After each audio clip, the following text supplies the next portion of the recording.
Hi, everybody. Welcome back to Oneganos Let's Talk Water, Season 3, Episode 6. And I'm your host, Makasha Looking Horse, Sego Sarwego, Makasha Gets Ginigahaganugo Honjore, Wagatuhuni. I'm so happy that you're back with us this week, and we have a special guest for you. Tonight, we're going to have tonight we're going to be having tea with Elder and my grandmother, Bertha Skye. Everyone loved seeing her last week, and that's why we have her back tonight. Bertha is going to share her knowledge and traditional medicines with us.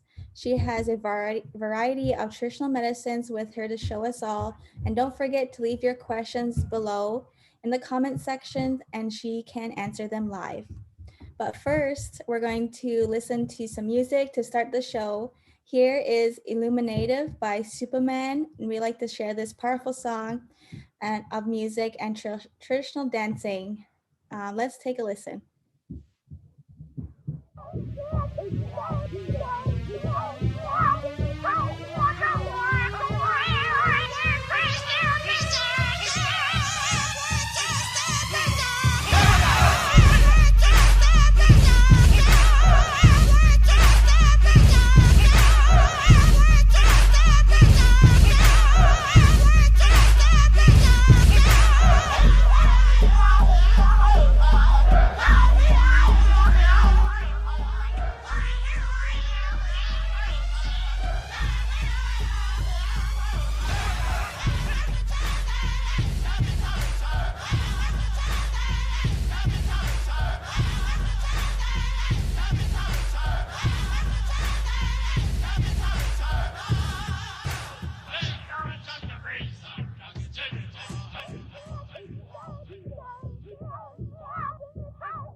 Hi, everybody. Welcome back, and thank you for watching that video.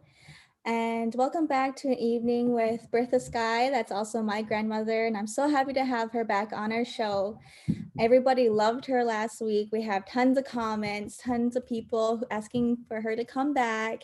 So this week, we're just going to be having one person, and that's Bertha Skye. And she's going to steal the show again.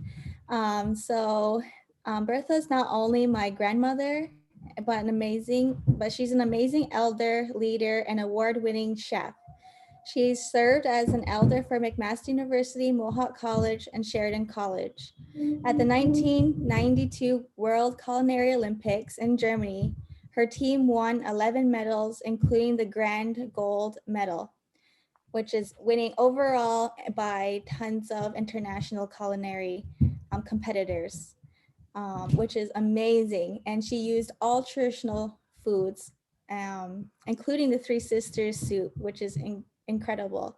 And we're so proud of her. And she has also won numerous awards, including the Distinguished Fellow from Mohawk College. And she's also inducted into the Hamilton Gallery of Distinction. So that is my grandmother's bio, and I'm so happy to have her on here. And you can say hi, Grandma, if you're on. Can you hear us? Oh, hi. Well, I'm glad to be back, and I have lots of things to talk about. Starting, I want to emphasize how important it is to follow your dream. When I was a child, it was so when I was a little girl, we all had to work during the Depression with our garden and picking berries. And I used to always daydream. And I used to say, one day when I grow big, I want to see the world. I want to see what's out there. I want to see what the other part of the world looks like. And when I grow big, I want to go see Niagara Falls, and I never want to marry a farmer. And you know, those three amazing things have come true in my life. And this is what I tell the students that I work with. You have to follow your dream. I said, what did you want to be when you were a child? And he'd tell me, well, you can do it. You can do it just by praying and put your mind to work and follow your dream and work hard at it.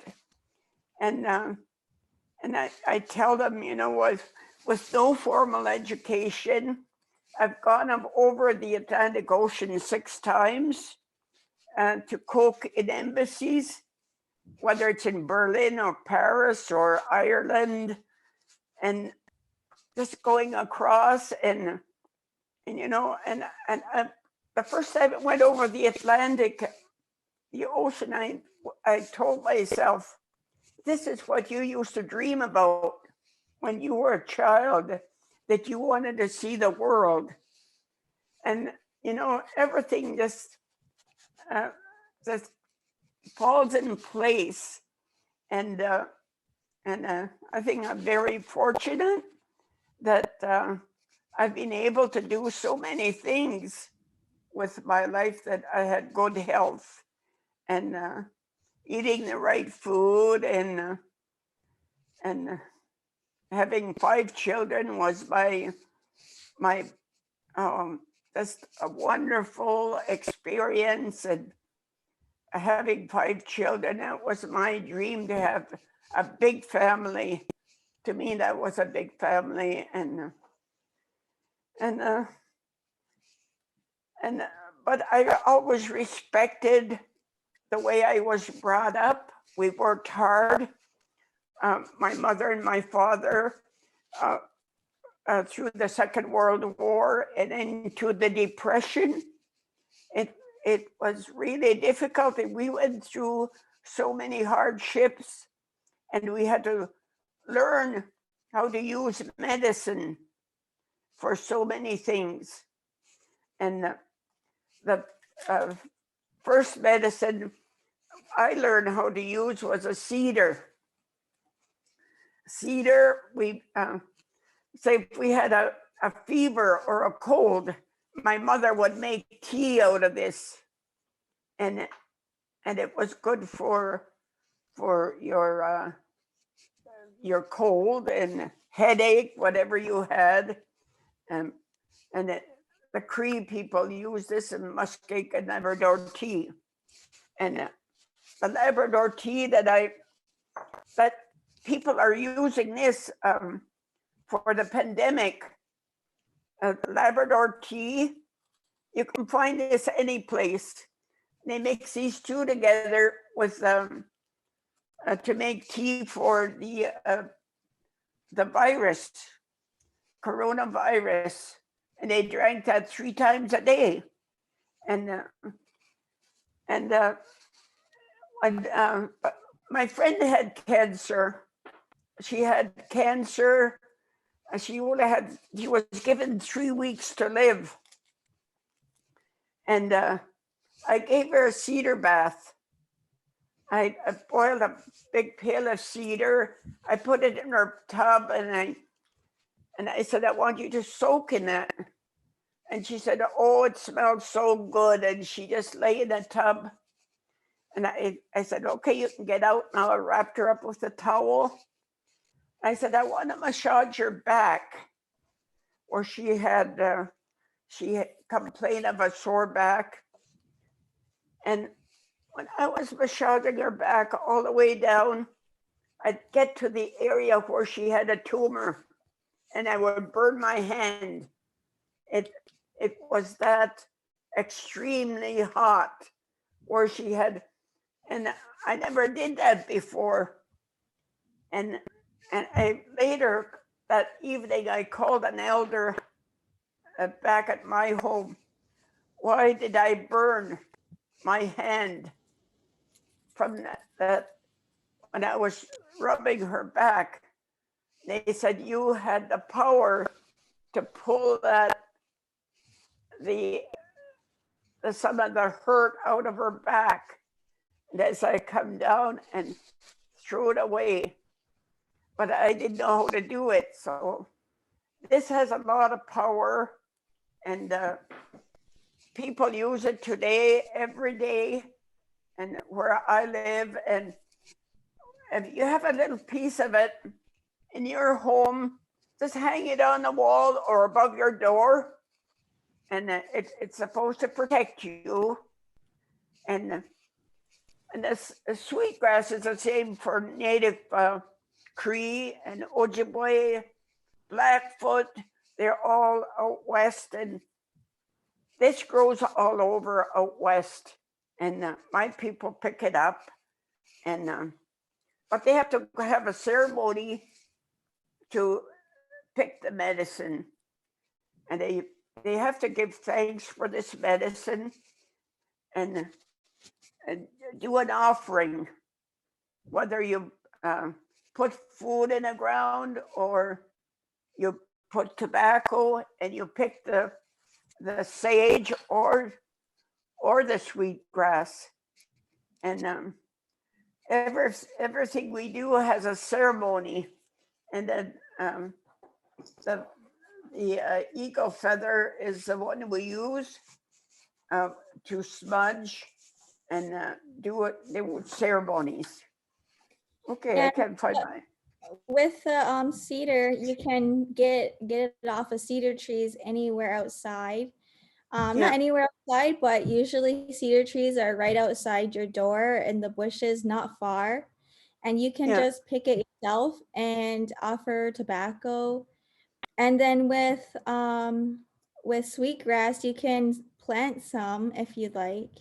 I planted some before, and you can just get it at Guyana Say, and you can also plant sage too. You can plant all of those medicines there: sweetgrass, sage, and also cedar. Yeah, and you can just Yeah. get them at Guyana Say or anywhere And mainly. this is also good medicine to make as tea. Uh, you make tea out of it. And I know when at any ceremony, they serve tea, and especially when they perform a sun dance, and they use that. And did I explain the tea, this tea yet? No, I didn't. No, maybe just go over like what is in it and then how do you make it? The Labrador tea. Yeah, well, I talked about it already, didn't I? Yeah, a little bit, but maybe you can tell us how you can make it, like how long do you boil it for and how much do you put in a Yeah, pot? yeah. When I was a child, we drank this all the time because we didn't have tea and coffee during the war. And my mother would make a big pot full and we drink it.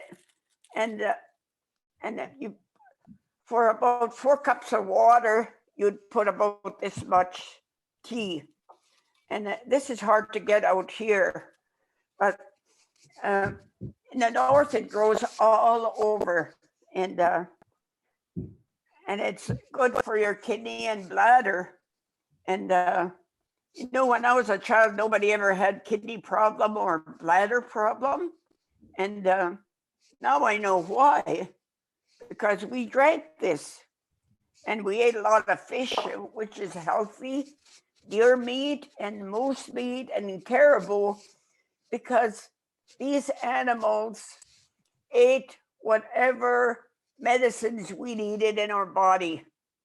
And a lot of people don't know where I get my energy, although I'm slowing down a lot. I can't do as much as I used to, but I think I always ate healthy, and I ate the foods that were important to me, like processed foods. I was never when I eat processed food, I get sick, and same with Kentucky Fried Chicken, anything like that.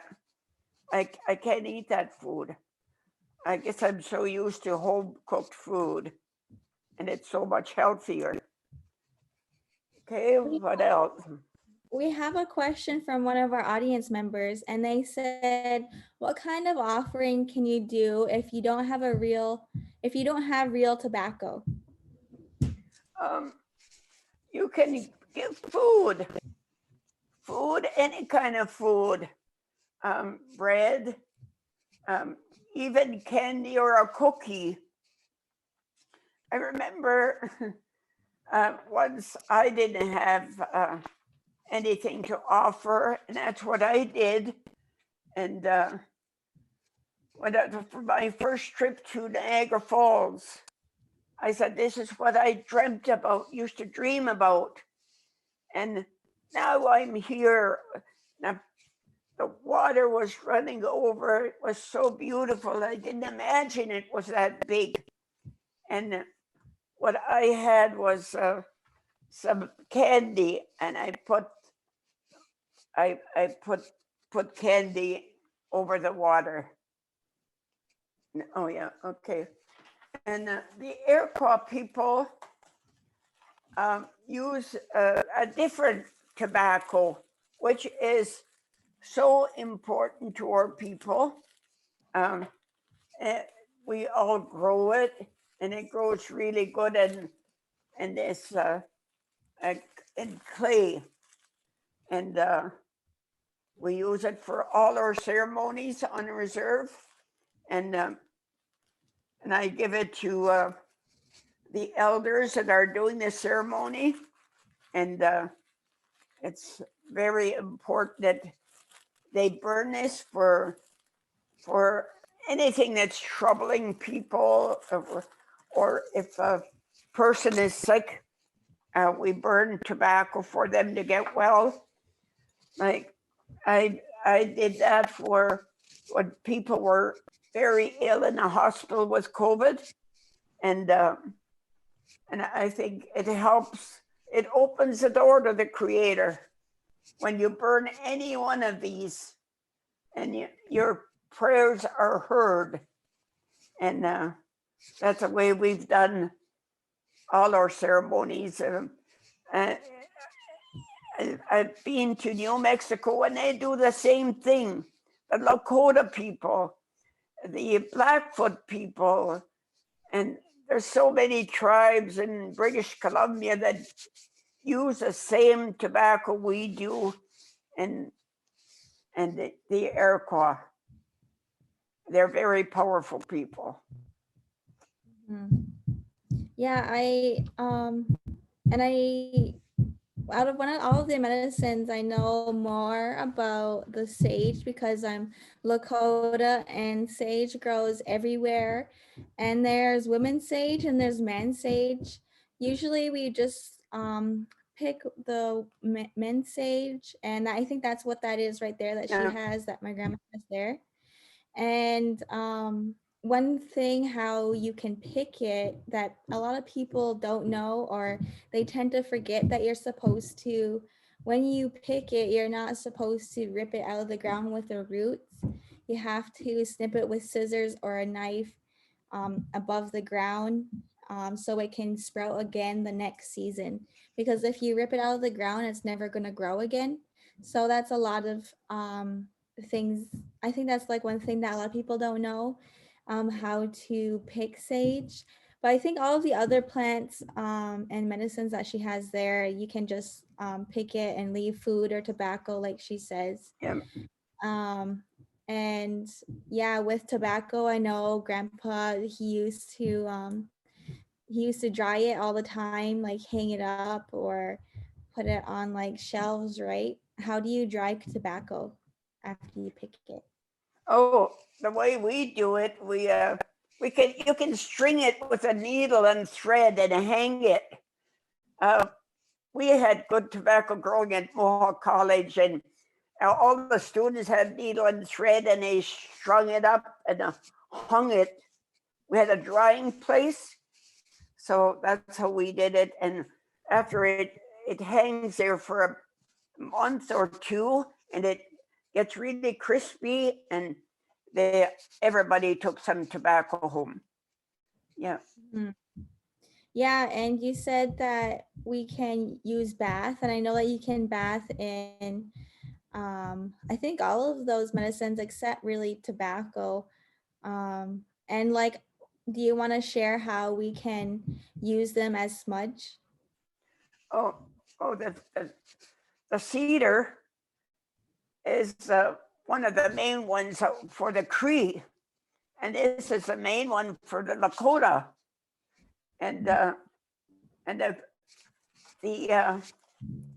this one is used for all the people in the prairies because it grows in prairie. And the Iroquois tobacco, I think it only grows in Ontario, because my people try to grow it and it wouldn't grow, and the soil has to be clay, and it just wouldn't grow. I sent them to the seed and it wouldn't grow. So, and we respected the Native people respect everything that grows, every blade of grass. Dandelion has a purpose. The root of a dandelion is used for so many things also, in the leaves, and everything, or people respected everything, even trees. I remember when I was a child, this is for real. We had no toys or a swing, and there was a little poplar tree out not too far from where our house in Saskatchewan, and I got on a tree and I was bending it over like that, and my father came to me and he said, "Child, what do you think you're doing?" I said, "Dad, I'm just swinging." He said, "Don't you know that's a living thing?" Yeah, I didn't know how to answer him. He said, "That tree is a living thing." He said, "How would you like somebody pulling you back like that, breaking your back? You push that tree up and never ever do that again to a tree." So there I was pushing that tree up to straighten it. And I never ever did that again. And about 20 years ago, my granddaughter was doing the same thing in my front yard. She was pulling on this tree, bending to go over. She was just pulling it back, kind of swinging. Oh my gosh, that was a lesson my dad taught me. I went out there and I said, "What are you doing, child?" "Grandma, I'm just swinging." I said, "Don't you know that's a living thing?" "No, you know." That's what she told me. "That tree is a living thing. How would you like anybody to be breaking your back, just pulling you over like that? You push that tree back and never do that again." So she looked at me, and she put it back, and we remember that. It's all in here, what you were taught when you were a child. Uh, your blood memory, you can remember things when you were a little child, you know, and things like that is very important. And I talk about this with students. Some of my experiences, I have lots of experiences, and I don't know, it's important to me, but I don't know how important it is to you. But I thought I'd share that with you. Yeah, I think that's important to be reminded that everything outside is living. And like those medicines in front of you, they're living. And that's why we offer to food and tobacco when we pick them, so that they know that they're being going to be used as a medicine to either be in a tea or a bath or a smudge. Um, for people who don't know what smudging is, do you want to explain what smudging is and how do you smudge? Like opening up a Oh, window? okay. When I smudge, we do this quite often at my house. When we hear of the COVID at first, when we heard about it, and we start smudging the house, and we'd open a window, and this to send the smoke out and to clear the house out and to purify yourself. You know, use your hands, clean your hands with the smudge, and then rub your face and all the way down your body. And by using the feather, you can use smudge it around your back, and it's very important to do that, or just burning tobacco or using the cedar. My husband used to mix these. They're called 4 sacred medicines, which are uh, eagle, um, the eagle medicine, which is a cedar, sage, sweetgrass, and the Iroquois tobacco. And he would use that and do the smudging. People used to come and see him and then pray for them, whether they had some kind of. So many people had problems with alcohol or drugs, and they wanted to change their lifestyle. You know, this is a way you change, and believe in it, and ask the Creator to help you. And that is very important. Prayers are very powerful. And if you pray from your heart, give it everything you have, and your prayers are answered. And so many times my prayers were answered, and you to have a vision. I've had visions, which not too many people have visions, and the visions you have are really powerful. They come to you, and they don't have to explain. They just their presence. You know what they're telling you, and so our spirituality is very, very, very strong. And to me, I think so much has been lost.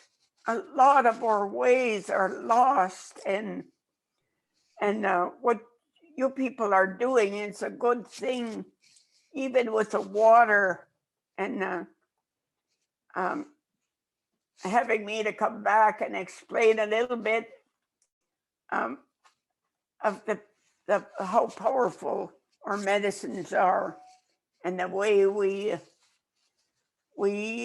handle our children, and love our children, to love our children, and make them grow to believe what is important.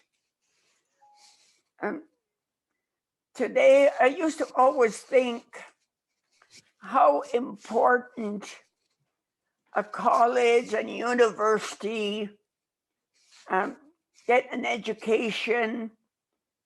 You know, I was always I'd envy people when I was working in a school, teachers that went to college and teachers college.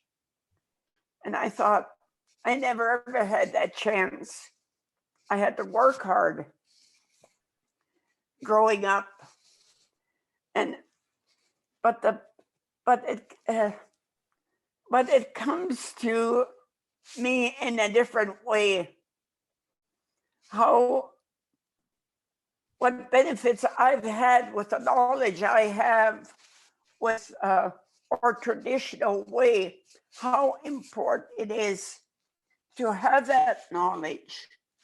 And although it's important to have education and to have computer skills, because I don't have computer skills, but I have other things I can share with people or traditional ways.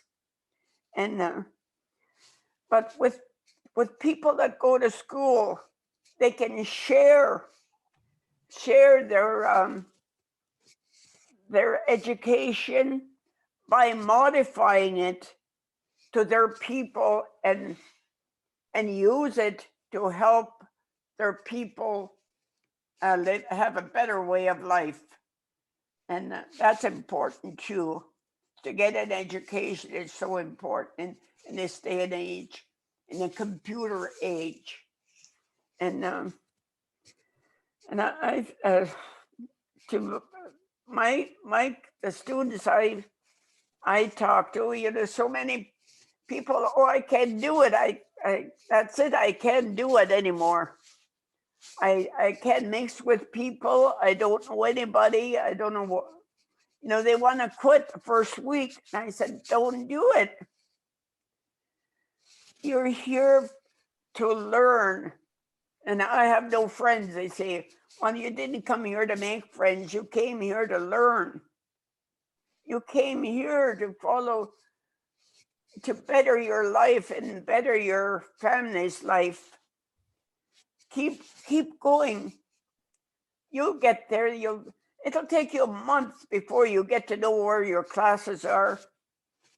But do it. I didn't have that chance. I said to get a high school education or go to university. So I encourage them. And it's for the people in the far north, and it's very difficult. I'm going to tell you another story. When my husband brought me out here to Southern Ontario, coming from the north, I wasn't used to seeing lots of people. We got off in Toronto, and oh my God, I saw all these people in the cars. It was frightening. I never saw so many people in one place. And we got on the Queen Elizabeth way. And I was hanging on to my baby. At that time, I had my oldest daughter. I was hanging on to her. And I was dodging cars, and it was horrible. And I turned to my husband. I said, where is everybody going? That was such a horrible question. Where is everybody going? They're in a big rush. And, and this is what I tell the students that come from the north, because especially Inuit children, Inuit students, and they come to college and they said, we pay $4 for a can of Pepsi. We can get a whole case for $4. So they sit there and they drink it and they drink it. And we don't get pizza. We don't get Kentucky Fried Chicken. And they're eating all this junk food and they get deathly sick. They're sick for about 4 days. And they said, we don't like this food. We get sick on it. Well, you have to start cooking, make soup, and show them how to make a soup. And, there's so many things that a person has to do when you're working with students. And working at Master and Mohawk College has really opened my eyes. And what our young people have to go through to pursue their education, you know. But the things that I show or teach them is the traditions I've learned from generation past, the knowledge that so they too can share it with generations to come. That's what I share. And if I can put a smile on a student's face, and it makes me very happy that you know they care for me and I care for them. And I think the work I do, I love it. And I don't know how much longer I can do it because my legs are not cooperating half the time, but my mouth is still pretty good. Yeah, Anyway. you're so sharp. You can go on for years more. And I hope I am as healthy as you are at your age. And if I don't know if you want to tell everybody how old you are, but I hope I look like you. I hope I am as a good Oh, I'm really old. In about 3 months I'll be 89, and wow. so That's amazing. Yeah, I definitely hope I am as healthy and as beautiful and as sharp as you at your age. So I have one question from Dawn, aka my mother, on in the comment section, and she said, ask her to share her story of our trip to New Mexico and the healing rocks in Leon's yard and how they move on their own. Do you want to share that oh story? yeah, that was amazing. We went to the Pueblos, and they have this holy ground, and there's a great big rock that is shaped like a turtle. And on a turtle, if you want a healing, you lay on that rock, and you pray that your bones or whatever my husband had gone there because he had a sore back, and I had a sore back too. And my daughter had cancer at the time, and so the elder that was there had grabbed two of these rocks. They were magnetic rocks. All these rocks that were there were magnetic on that turtle. And he got these two rocks and he held them on each side of my husband's back and in front of him. And you could hear it was like static running through these rocks. And he did that to my daughter, and it was just amazing. And it like going like that on both of them, and on these rocks, if you threw one of these rocks down a hill, there was a big hill there. They threw the rock down. The next day, the rock would come up. The rock would come right exactly where they picked it up. Okay. Yeah, that's amazing. And I think we're learning all different kinds, and like, knowing that, like what you're speaking about before, is that everything has a life and everything has a spirit. And if you ask those spirits to heal you, then they can, like those healing rocks. They have been there for, we don't even know how long, those, how old those rocks would have been, and how old those grandfathers, um, how old those grandfathers are. Yeah, this elder's name was Leon. I can't say his last name. I don't remember his last name, but he knew so much about astrology and the stars, and he pointed to the Milky Way, and he told us all about the Milky Way, and the stars, what they did, and he was full of knowledge. Yeah, it is, and he was really a wonderful man to meet, and they lived in their reservation was it just was so sad to see where they lived. It was nothing but this desert, a desert, and they had poor living conditions with and their adobes where they did their ceremonies were small, and they were always overcrowded, but he was a very valuable person to know. Yeah.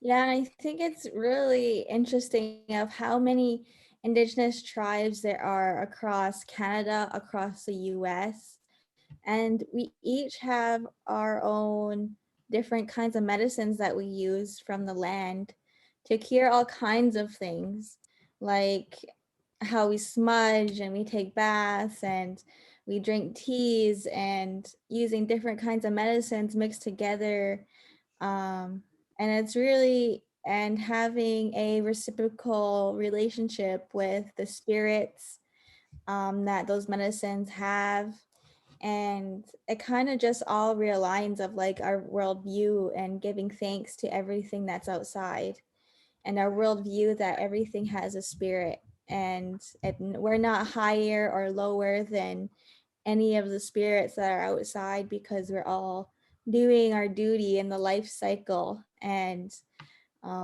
it's really interesting to see not only like in one community having one type of way of doing things, but like that happens everywhere in every types of the world.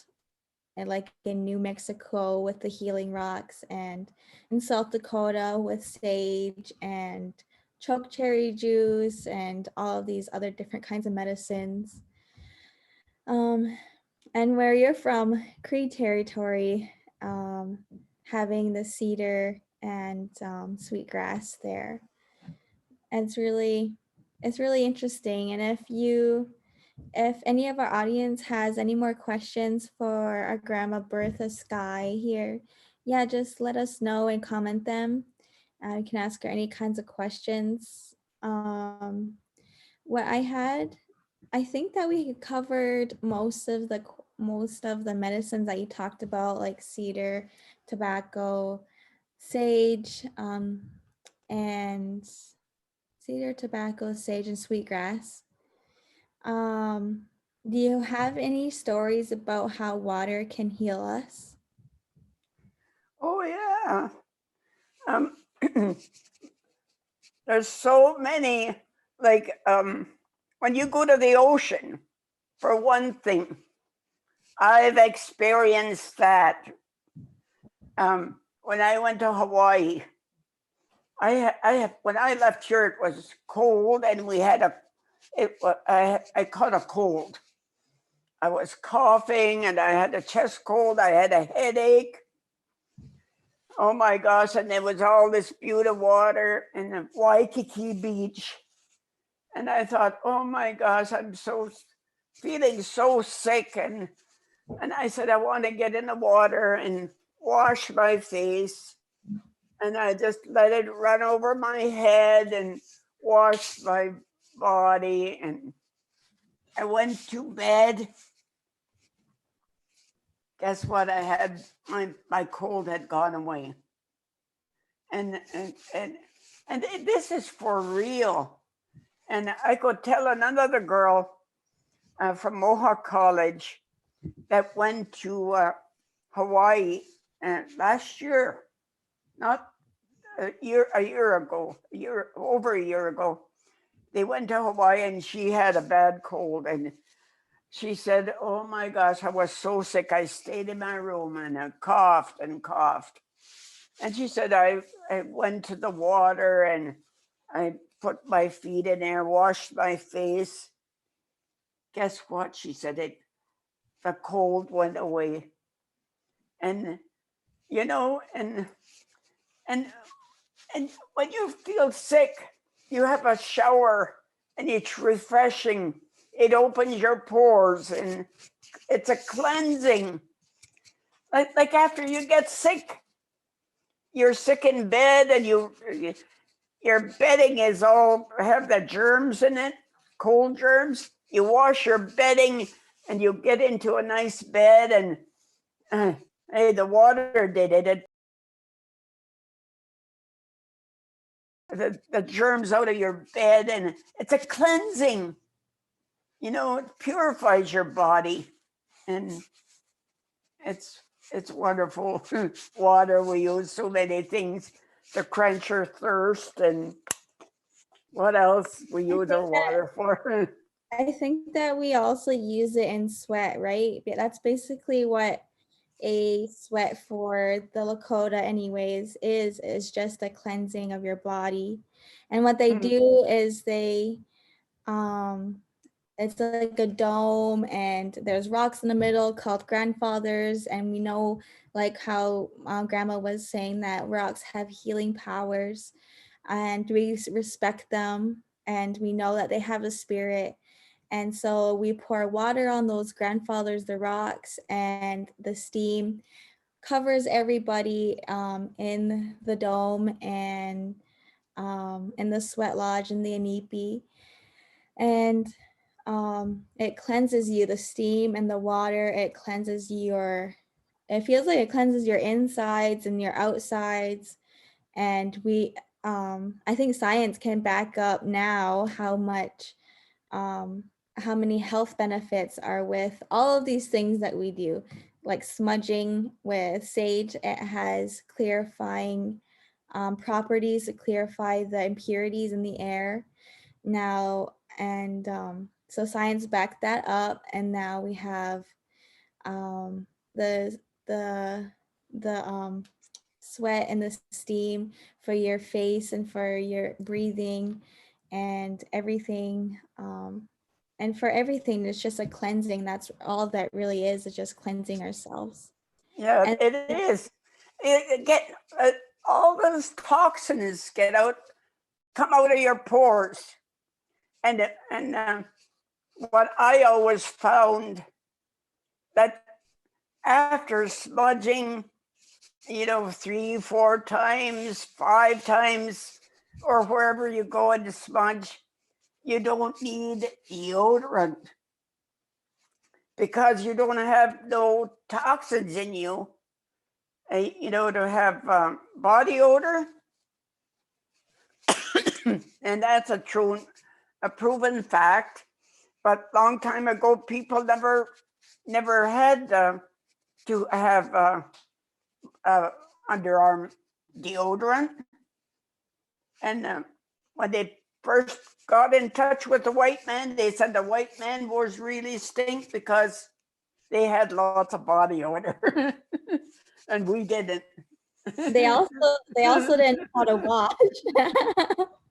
They didn't know how to wash, and that's just a fact. Like that is, they didn't wash. They only bath once a year, and it started from the male to the woman to all the way to the youngest child, and they use the same bath water.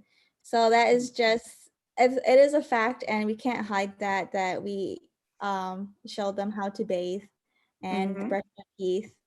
But on another note, we have another question for you, Grandma. It says, Bertha, could you speak on the importance of song, dance, and music in healing?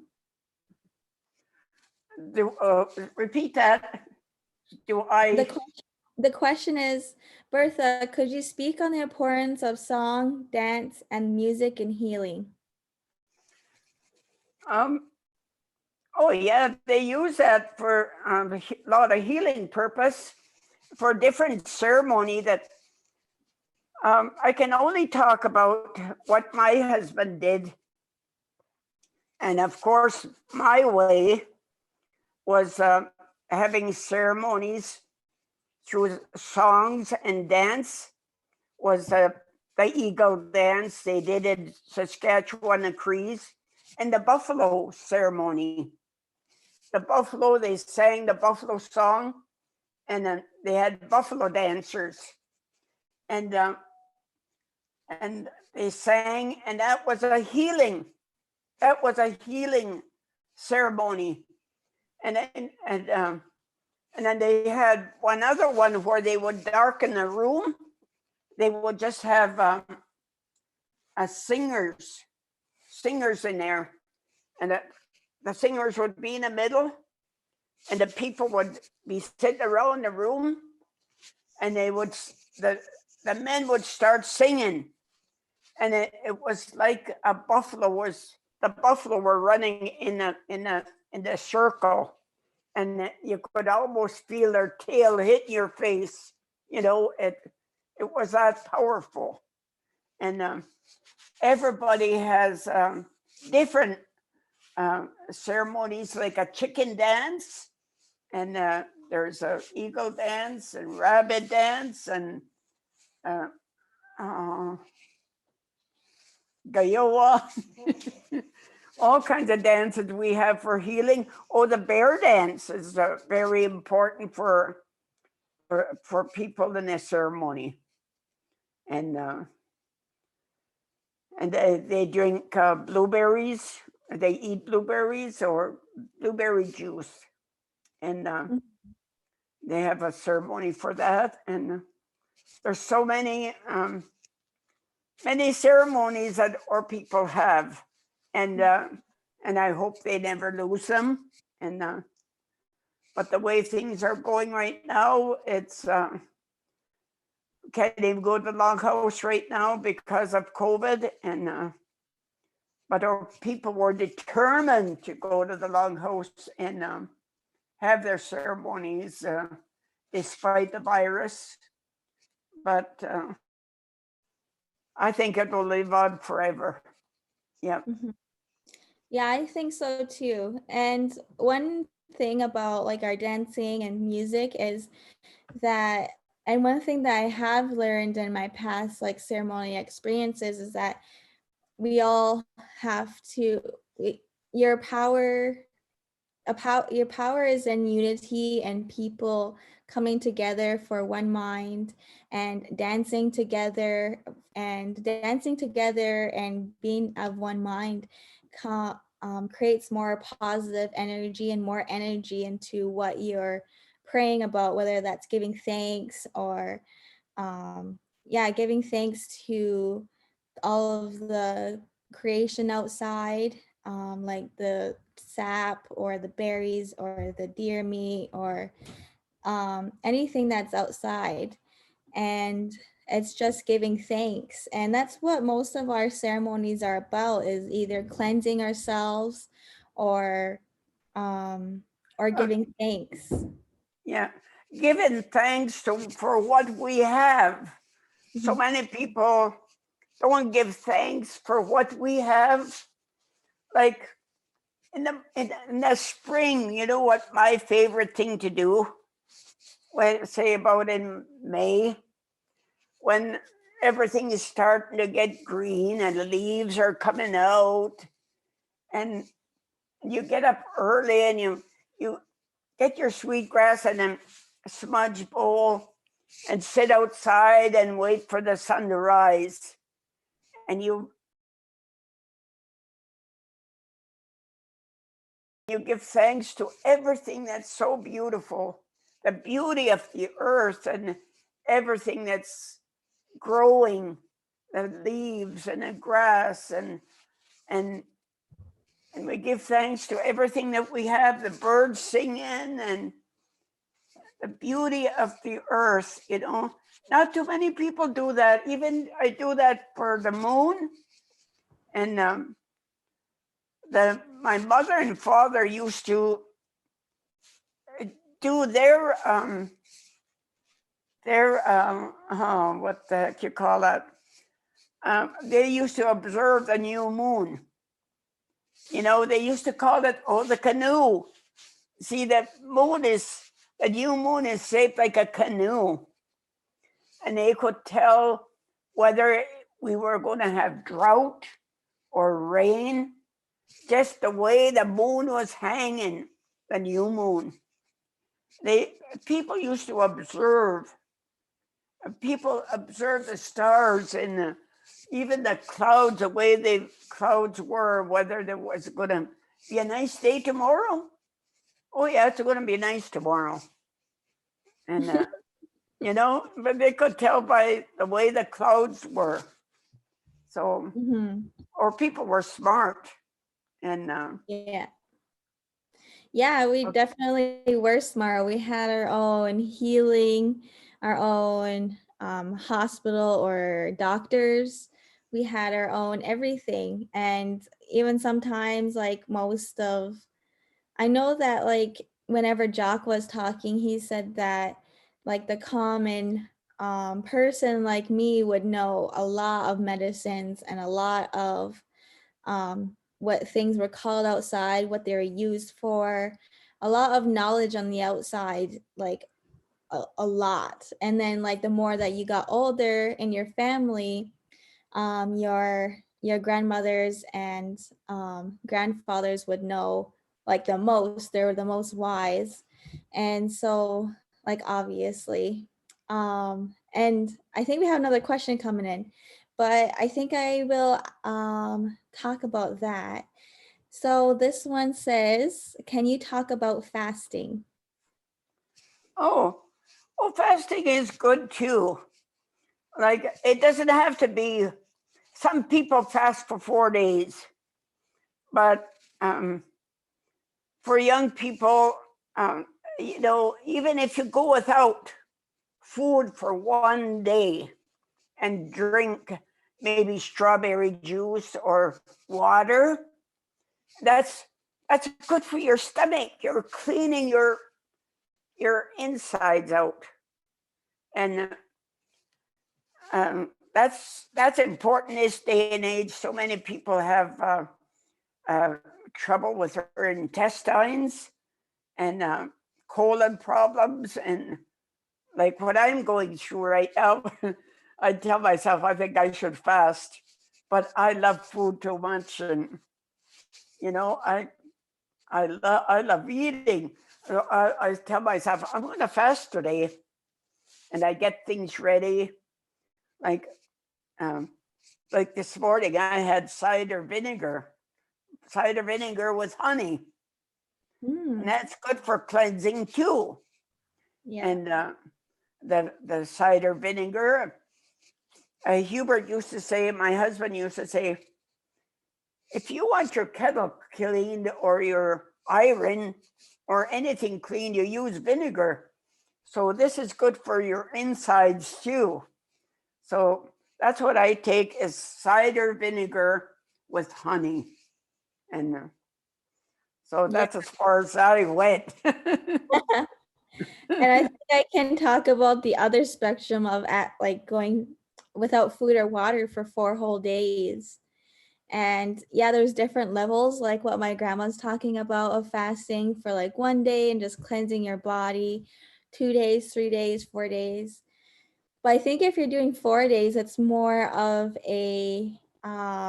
more of a prayer journey. And I guess what I'm talking about is when I fasted, I went out in the bush and had to stay in one spot with nobody around, nobody to come to me. Fasted with no food or water for 4 whole days. Um, and that was more so for myself and being with myself and my thoughts um and asking for a vision or asking for guidance on my life, because this was a ceremony that was for me transitioning into womanhood from being like a kid to transitioning into woman. So that was like my time to myself, fasting with no food or water, by myself, nobody around, just myself and my thoughts. That's what that transition, that's what that helped me with my transition into womanhood and into womanhood, to really think about what do I want as a woman? What do I want in my life? Like, what is my dream? Like my grandma was saying earlier, what do I want to do with my life? What kind of person do I want to be? And it really cleanses you in the inside and on the outside. Yeah, so I think um that's what fasting is just cleansing, another way and form of cleansing yourself, but and also like a prayer, because I've also sun danced, and that's a whole nother kind of different thing, and that's kind of sacrificing yourself for the Mhm. betterment of the people's health, for the environment's health, for the water's health. And that's not eating or drinking for 4 days, but also dancing in like 100-degree weather. And yeah, no food or water, and it's South Dakota, and it's dry, and it's insane. And then I think there's another way of like fasting is like also other in South Dakota, but that would be like a vision quest where you're like praying that you have a vision, and that's like when you're older. But yeah, the Sundance is like a totally different ball game, I feel like. um Okay, the Crees, when they do fast, they're praying for their vision. What a vision quest. And then while they're doing that, they're they're studying the stars and what is up there guiding them. The spirits in the heavens are guiding them, and they they send their power down, and they're helping them. They're giving you energy to go through this, and a lot of our power comes from there. You know, the energy that you get to do it, and the things you observe. Native people have to be very observant with the stars and the Milky Way, and things that are you're drawn to. You know, you study them. And then what you do when you see a falling star, you know, and there's so many falling stars. What should you do? You should wish for something before it stops, you know. That's what we used to do when we saw a falling star. And there's so many things that that we yeah, do that a lot of people don't do. yeah, yeah, it's really crazy to talk about it in like an open way, because you don't really talk about and how we can heal with fasting. And because it's really hard to fast, and to go without food or water for 4 days period, and not a lot of people want to do that. But if you're really into it, and if someone really needs prayers, or if someone's really sick with cancer, or stuff just isn't going right in your life, like either like you had a divorce, or you're going to lose your kids, or something really tragic that's happening in your life, that you just need prayers, and you're desperate, and that's when your prayers are, I think, strongest, because you are praying and you're with your whole body, like my grandma was said earlier, and your prayers are stronger when your heart is in it, and when your whole body is in it, and when your mind is in it. And that's when your prayers are heard, and your prayers are just strong. So that's when people want to fast, is usually is like when they're in dire straits, and in a really tough space. uh, yeah, you have anything to add? I think at this time with the COVID-19 coronavirus and the other uh, virus that's happening, I think this is a time to pray and smudge, and we use it a lot, and I think it's very important everybody use something, you know. what they believe in, whether it's Indian tobacco, sage, or whatever they want to use.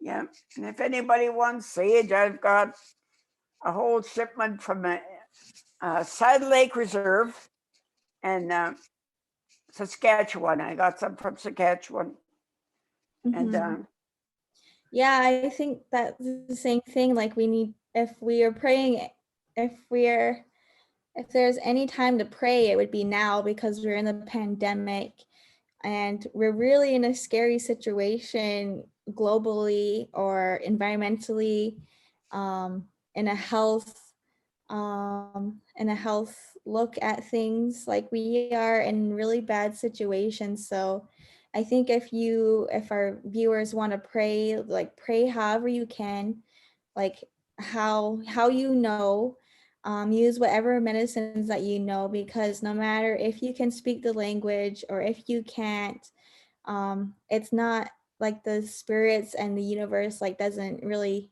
care. I don't think that if you can speak the language or not, they can hear how they can hear you through your heart, through your body, and through your mind, and through your focus of what you're praying about. So and just pray how.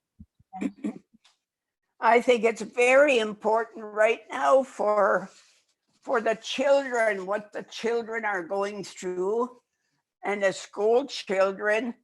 I mean, they must want their grade 8 or grade 9, or they're suffering too, and even the high school students and college students are feeling very neglected, but it's so difficult living in this day and age, being doing everything online. But this was a way of our people. A long time ago, they did everything online with culture, memory. We did everything verbal.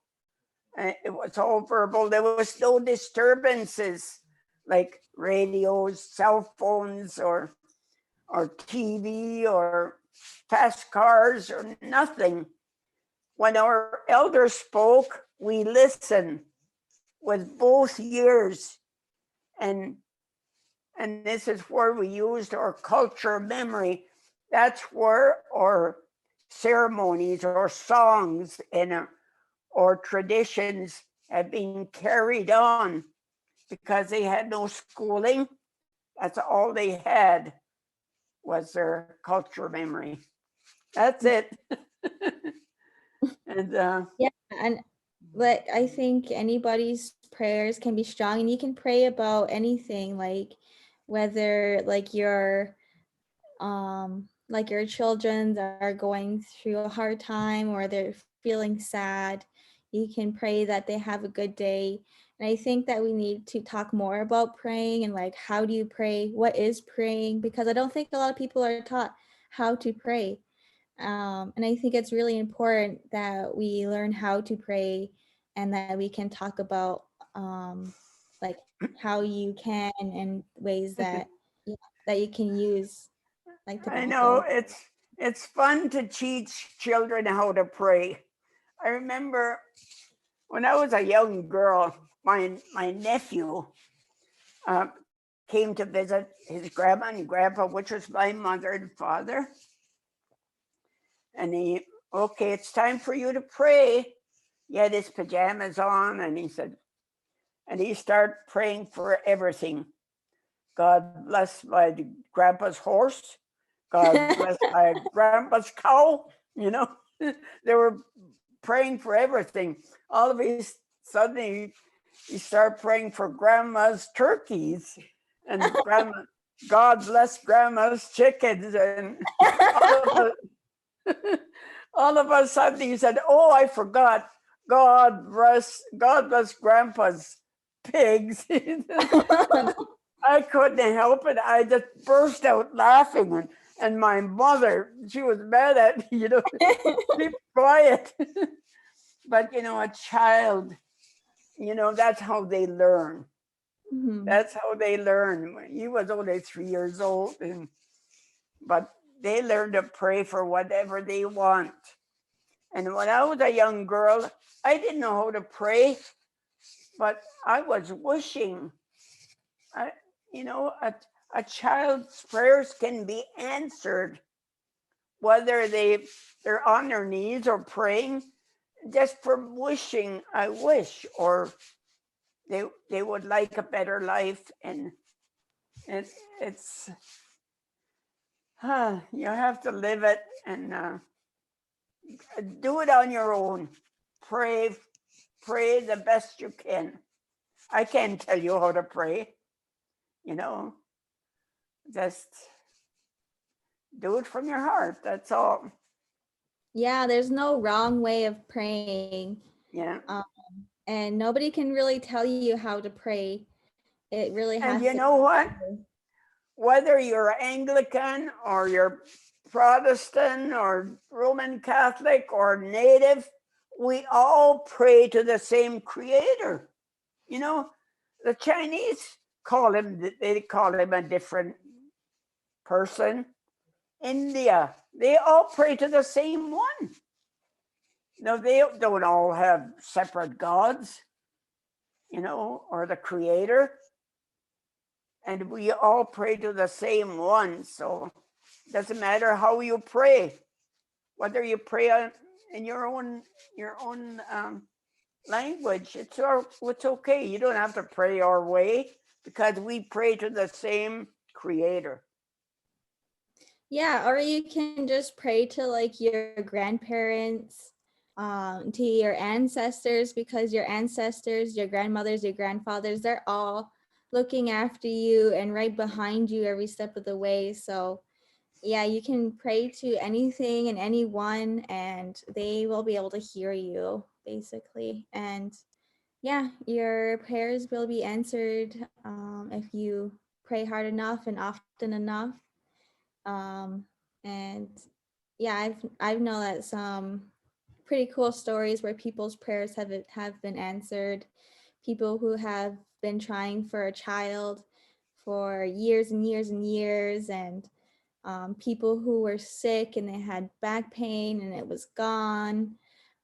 So prayers do get answered, and I think it's like we should make it normal for us as humans to be able to talk about praying in everyday life. Yeah, so I think that's really it for today's show. I don't know if you had any more questions, No? audience. Yeah, if you have any more last words. Okay, I would just like to tell everybody to have a nice holiday. March break is coming, or it's postponed till April. Anyway, everybody take care of yourself and stay in your bubble and take care of yourself. Stay young and healthy. Okay, thank you. Thank you. Thank you, Grandma, and thank you for all of our audience for watching us and talk about medicines and the earth and our way of life. It's really important that we talk about these things, and I'm so happy that we have Grandma Bertha on, and we're lucky, like so lucky to have her. She has so much experience with healing, with medicines, with food, with and her entire life. It really is amazing to see, and I hope that I become just like her and have so much stories to tell and travel the world like her and have stories to tell of different nations and cultures of food and medicine. And that really is the dream. So I think thank you for watching and staying tuned. And we're going to, thank you so much for tonight, for everybody. Make sure you come back next week for another amazing episode using Indigenous research methods in the Western world of Western science. Don't forget to follow us on Facebook, Instagram, Twitter, and subscribe to our YouTube channel, and stay up to date to all of our shows. We're going to close off now with another song produced by Niwa Jinen. This is a Cree Nation artist. Nima Janan is a nonprofit organization that develops, implements, and executes artistic and educational programs in First Nations, Métis, and Inuit communities and schools. This song is developed in partnership with Kasa Chisa Sabi Sibi community. Let's take a look.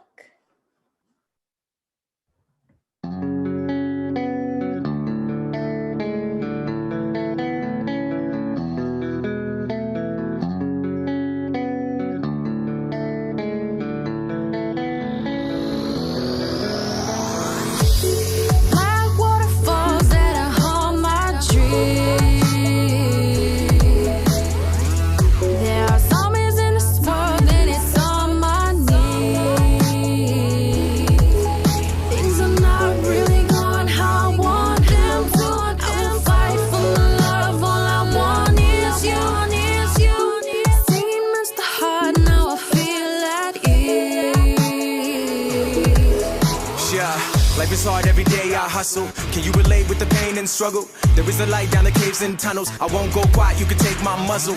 Breathe in, breathe out, trying to feel air. Speak truth, let it show them that we still care. Look death in the eyes with a real stare. From the heart, is there something to reveal there? My mind is cold, my heart is pure. Do I belong? I need my cure. I find a soul, so I endure. Can't you see? It's why I believe. It's why I believe.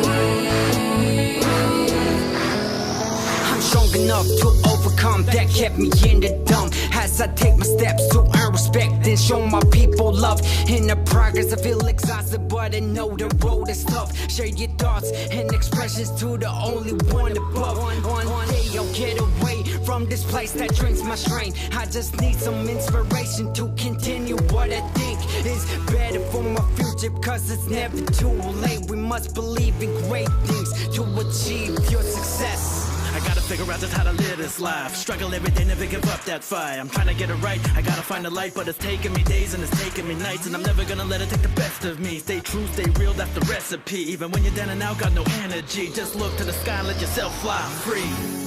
My mind is gone, my heart is pure. Do I belong? I need my cure.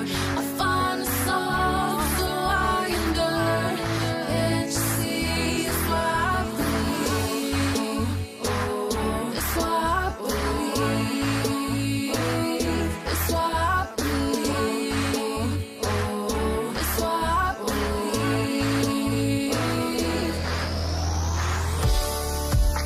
No matter where you come from, we all going through the same.